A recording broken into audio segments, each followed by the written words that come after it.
Hello, c'est HR, votre chroniqueur. Alors aujourd'hui, je vais vous parler d'un film qui a pour titre Ip Man, le tournoi des maîtres, porté par Michael Tong.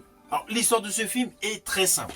Le personnage Ip Man veut ouvrir une école, il y a un conflit avec un grand méchant, et à la suite d'un concours de circonstances, le maître Ip Man se retrouve accusé de meurtre car on a retrouvé sa montre à côté d'un corps. Là, des amis le font évader du commissariat et l'histoire se dégage. Je n'irai pas plus loin car l'histoire est vraiment très light. Alors, je sais, je suis un grand aficionado de la filmographie de Donnie Yen, donc forcément, la saga des Ip Man, je l'adore. Mais cela n'empêche pas qu'il y ait eu plusieurs films sur le personnage Ip Man qui ont suscité chez moi un intérêt. Je pense à Grandmaster ou deux films portés par Donito. Donc, implicitement, à chaque fois qu'il y a un film sur le personnage emblématique chinois Ip Man, je le regarde. Mais là, je vous le dis tout de suite, ce film, c'est le pire.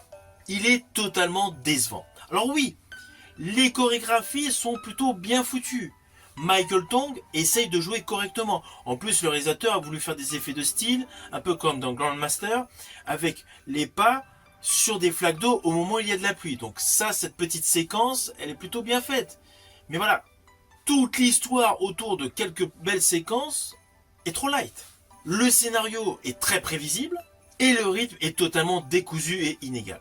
Et le gros problème, c'est les personnages secondaires. Ils manquent totalement de profondeur. Du coup, on ressent vraiment l'aspect cheap de ce film. Le budget est light.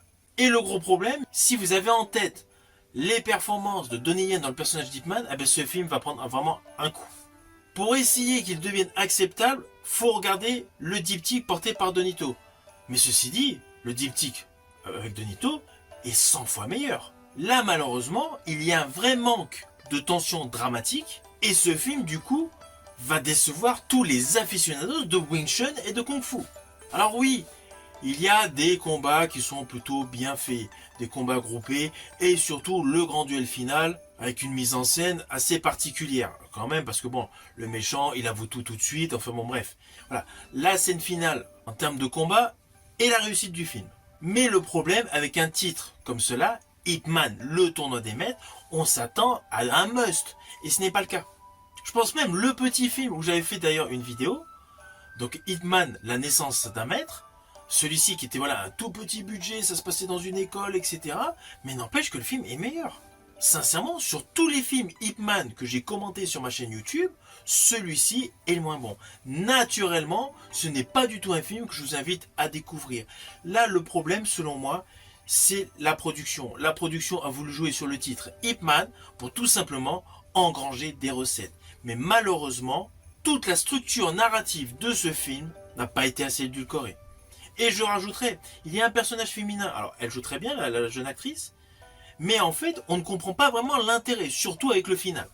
Enfin voilà, il y a pas mal de petites incohérences pour un film, in fine, qui dure moins d'une heure et demie. Il est plutôt aux alentours des 1h15, 1h20. Donc voilà, c'est vraiment un film où j'ai été déçu, et implicitement étant amoureux du Wing Chun et du Kung Fu, je vous le déconseille. Je vous dis à bientôt pour une prochaine vidéo.